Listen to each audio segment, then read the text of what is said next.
आज हम डिस्कस करने वाले हैं diabetics and its effect on I.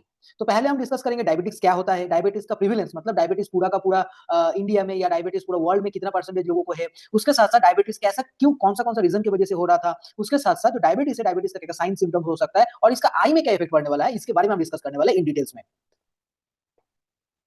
पहला एपिडेमियोलॉजी, ग्लोबली 537 मिलियन एडल्ट्स जो डायबिटीज के साथ जी रहा है, 2021 का बात कर रहा हूं, और ये नंबर होने वाला है अराउंड 643 मिलियन बाय 2030, माने बस 4 साल के बाद 643 मिलियन लोगों को डायबिटीज होने वाला है। इसके साथ साथ ये भी जानना जरूरी है कि nearly 50% of the people with diabetes remain undiagnosed. ये सिर्फ और सिर्फ ये पीपल है जो डायग्नोस्ड है, बट इससे भी डबल पीपल है जो लोग अनडायग्नोस्ड, जिसका डायग्नोसिस हुआ भी नहीं डायबिटीज को लेके। और diabetes causes around 6 to 7 million deaths globally इन 2021 में 6.7 मिलियन लोगों का सिर्फ और सिर्फ डेथ हुआ है डायबिटीज की वजह से, और ये सबसे बड़ा रीजन हो गया है मोर्टेलिटी का, मरने का सबसे बड़ा रीजन है डायबिटीज।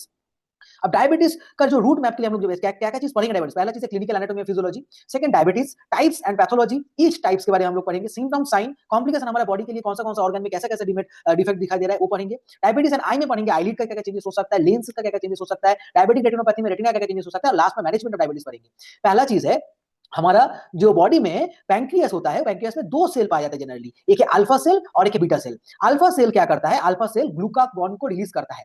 अल्फा सेल ग्लूकागॉन को रिलीज करने के बाद क्या होगा, जो ब्लड का शुगर है, ब्लड शुगर लेवल इंक्रीज हो जाएगा। बीटा सेल क्या करता है, बीटा सेल इंसुलिन को रिलीज करता है, और इसमें क्या होता है, बीटा सेल इंसुलिन को रिलीज करने के बाद ब्लड का जो शुगर लेवल होता है डिक्रीज हो जाता है। तो अगर सोचो कि किसी का पैंक्रियास में बीटा सेल में प्रॉब्लम होगा तो क्या होगा, इंसुलिन का जो रिलीज है वो कम हो जाएगा, इंसुलिन रिलीज कम हो जाने की वजह से क्या हो जाएगा, ब्लड शुगर जो लेवल डिक्रीज होना चाहिए था वो हो जाएगा इंक्रीज। पहला चीज। अगर किसी का अल्फा सेल में प्रॉब्लम हो रहा था तो फिर क्या हो रहा था, ब्लड का जो लेवल इंक्रीज होना था, ब्लड शुगर लेवल इंक्रीज होना था, तो वो इंक्रीज नहीं होगा, वो डिक्रीज ही रहेगा, जिसको हाइपोग्लाइसेमिया बोलते हैं हम लोग। तो इस वजह से जनरली डायबिटीज हो रहा था।